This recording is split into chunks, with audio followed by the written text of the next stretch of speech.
Hi everybody, this is Ebony Love of LoveBug Studios.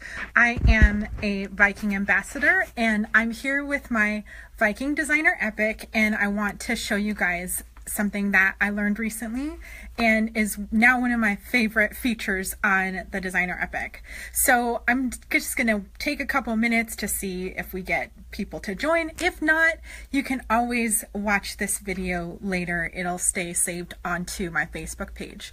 I'm here in my LoveBug Studios warehouse / working area, so you can kind of see behind me the racks of lovely Kona solids and Allison glass and all sorts of other fabrics here with me, along with the epic, which I'll show you in a couple minutes. I see a couple of folks have joined us, so welcome. And if you like something that you see, go ahead and give me some thumbs up and some hearts.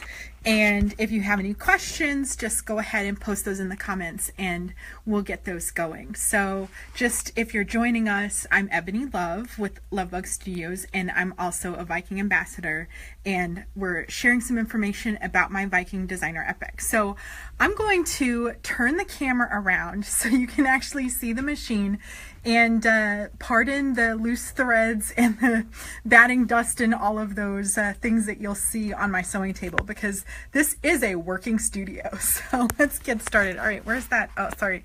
Where's that little button? Okay, there it is. Flip around. Oh, here we are. Oh, that was a great shot. So here's my Viking designer epic, and you can see this is my pile of stuff off to the side of my machine. This is the giant touchscreen, and this is what we're going to go through. And then, of course, the super bright LEDs that are here, and my favorite spot for sewing just under the needle. So what I wanted to show here is how to save favorite stitches that you access. And this is something that I had a Viking Sapphire. I shouldn't say had, I still have it. It's at my home studio. So now I have Vikings everywhere I go. And uh-oh, somebody said there's no sound. That is super problematic. All right, my volume is up. I don't know what that does. All right. I think actually sound is controlled by the individual people. So Claire, I think if you tap the video, it'll open, and then you can, and then you'll be able to hear me. So hopefully that's the case. And because I think you have to actually open it so you can hear the sound. So awesome. I am okay. Great. So Nicole can hear, Tammy can hear. Thank you so much. Glad to see you. And just once again, if you're joining a little bit late here, I'm Ebony Love, and my business is LoveBug Studios. I'm a Viking ambassador, and I'm here with my designer epic. All right. Awesome. So to save some favorite stitches, so I was talking about my Sapphire, which is the machine that I've had for, oh gosh, I don't even know. I think I bought it in 2000, in either 2000 or 2001. So, oh my gosh, my Sapphire is coming up on 20 years old. That's incredible. And it's still running strong. It's at my home studio, but now I have the designer epic. And one of the things that you could do on the Sapphire is you could save favorite stitches. And while I liked using that feature, it takes like 5 or 6 clicks for you to get to your stitches. And because it's a pretty, I mean, it wasn't basic at the time, but it's basic compared to the epic. And it doesn't have like a fancy touch screen, and so you couldn't save text to tell you what the stitch was. And so I had all these stitches that all looked like straight stitches, but they were actually variations. So what's really nice about the designer epic, which I'll show you, is that you can actually name your stitches, and that is really incredible. So we're looking here at the main screen, and I do apologize for the glare. I have 8 million lights up here in the studio. It's really bright to be able to stitch here. But there's a couple of ways for you to actually save your stitches. And on this main screen is just a bunch of settings. This is the Joy OS Advisor, and what it does is you can tell it what kind of fabric you have, the technique that you're stitching, and it's going to give you a bunch of different stitches. And what I'm going to do is hit the Start New button at the bottom right, and that takes me to the stitch screen where I can see what the actual settings are. So if I look here right now, stitch number 2 is selected, and sorry, I'm trying to get the, I know, I'm causing my own glare because I turned the light on. Oh gosh, I will get the hang of this. So that was my own light on the phone. Oh my goodness. That's why these Facebook Lives are this way. You just never know what's going to happen. So, all right. So if you look, the stitch that is selected already is this number 2. It's a touch screen, so you have to watch that.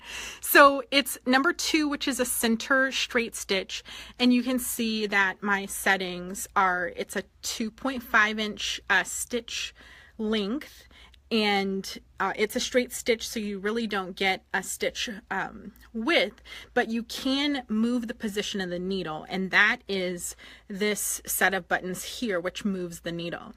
Now, in addition to these other utility stitches, there is stitch number 1 is a left facing stitch, or it's the needle all the way to the left, and stitch number 4 is needle all the way to the right. So when I'm set up for a 1/4 inch stitch, and I'm looking to see the foot that I use for the 1/4 inch stitch is actually, it has a metal guide on the side. So this is the foot from the front, and you can see on the left hand that there's a metal guide. So this is actually the foot that I use for my 1/4 inch seam. And how I set this up is, and this is a snap-on foot, so I just pull the foot forward and then bring the other foot and snap it on. So the way that this is set right now with the center needle position is this is not going to give me a 1/4 inch stitch. I need to move the needle. So I'm going to move the needle and use stitch number 4 in my utility stitches. And hopefully you heard that little move, and that was the needle shifting all the way to the left. So you can see the needle was in the center position, and now it's all the way to the right. I'm sorry, learn your left from right, yay. Okay, so now the rest of the settings here, it's actually set up for a 2.5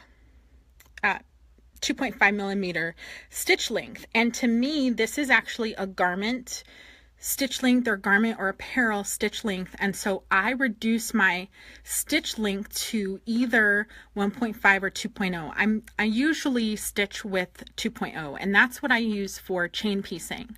So, and these are the exact settings that I use on my Sapphire as well.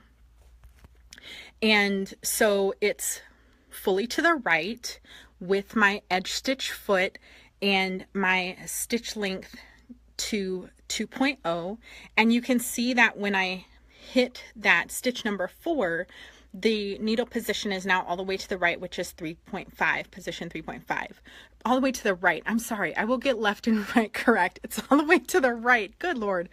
Okay, so this is a stitch where pretty much every time I turn on the machine, this is the stitch that I use. So there's a couple of ways for me to save this.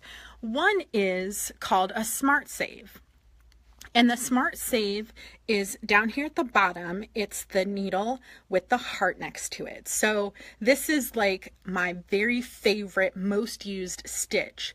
And so what I can do is press that button, and now I've done this already, so if you are doing this for the first time, it's not going to give you this pop-up. But I'm getting a pop-up that says, please confirm that you want to perform a Smart Save. Previously performed Smart Save will be deleted. And that just means that whatever I had in there before is going to get deleted. And so I'm going to say okay. So that's been successfully saved. So now let's say I go in and I am doing a zigzag. and I'm zigzagging for a while, and I want to get back to my favorite stitch and get there really quickly. I want to click the home button to take me back to the Joy OS Advisor, and that's where I can select my favorite stitch. And so you can see it's back to the Smart Save that I did. So when I first come and turn on my machine, I turn on the machine, it's set to that Joy OS screen, and I hit that needle with the heart next to it, and it automatically sets up for my 1/4 inch piecing foot. So that is 5 steps faster than how it gets set up on my Sapphire. So that I just fell in love with. And then I was binding, and I used several different stitches for binding, and I switched back. I had 3 quilts that needed to be bound, and I was switching back between attaching the binding to the quilt, connecting the ends, and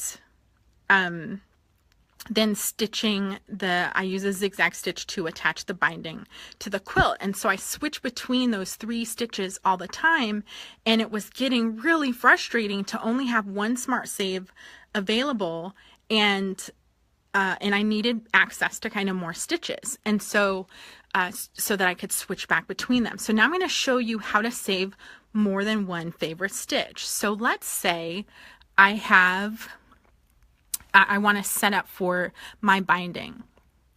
So I'm going to just hit this stitch number 9, which is a center needle position zigzag, and the settings that I prefer for machine stitching my binding is a relatively short zigzag, and it's also pretty narrow.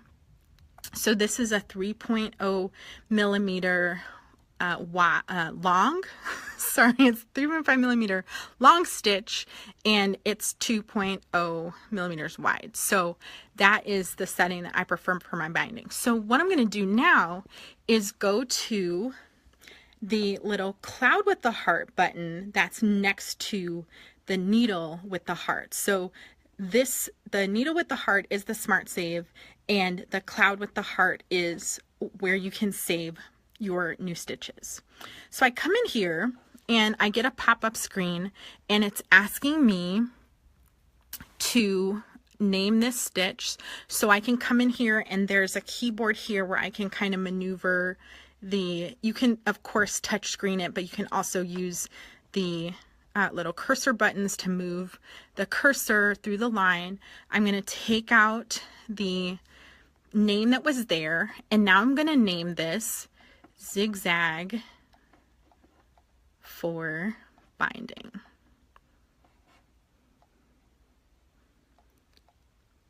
It's hard to type and watch the screen at the same time. Okay, so I'm naming this Zigzag for Binding. You need to leave the file extension on there. It's .sh7. So you want to make sure that that stays and that there's a period with the sh7. That's just the file extension. So I'm going to hit OK. And now I get the message that this is successfully saved. Fantastic. So I had figured out how to do that save, and it took me a while to figure out how to actually get that to load. And what I saw is that, so you have this cloud with the heart at the bottom, and then you have a folder with the heart on it. So if I just press that folder, here's all of my stitches. And what's great is that even though it doesn't show you precisely which stitch it is, if you name, because you have the ability to name your files, your stitch files here, you can call it whatever you want. And so you can name it something that is really smart for you and something that you can remember. Now, if you just press, or if you just tap the word, nothing really happens here. All it is doing is selecting the stitch and giving you options to kind of, create a different folder, or edit the name, or trash it, or whatever it is that you want to do. To be able to select it, you actually have to pick it and hold and hold it. So I'm going to do that again, and you can kind of watch the screen here.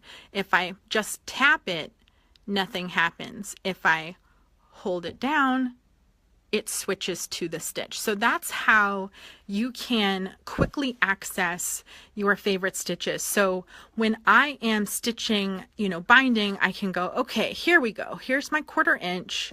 I'm going to switch to my 1/4 inch, and I'm attaching the ends together. And now I need to turn the binding around to the front. So, or this stitch is actually my, when I'm stitching it to the front, I actually don't stitch the binding to the quilt with the 1/4 inch stitch. It's actually, I use a scant 3/8 of an inch, which I know is an odd measurement, but that's what has been working for me. So that's for another video about my binding settings, but that's how I can do this. So this stitch is, all right, let's stitch the binding to the quilt. Now let's set up for my 1/4 inch so I can attach the ends together, and now let's do the zigzag so I can finish the front of the quilt. So hopefully that gives you an idea of one of my favorite features now on the Epic. So I'm going to turn my little camera around so you can see my happy little face.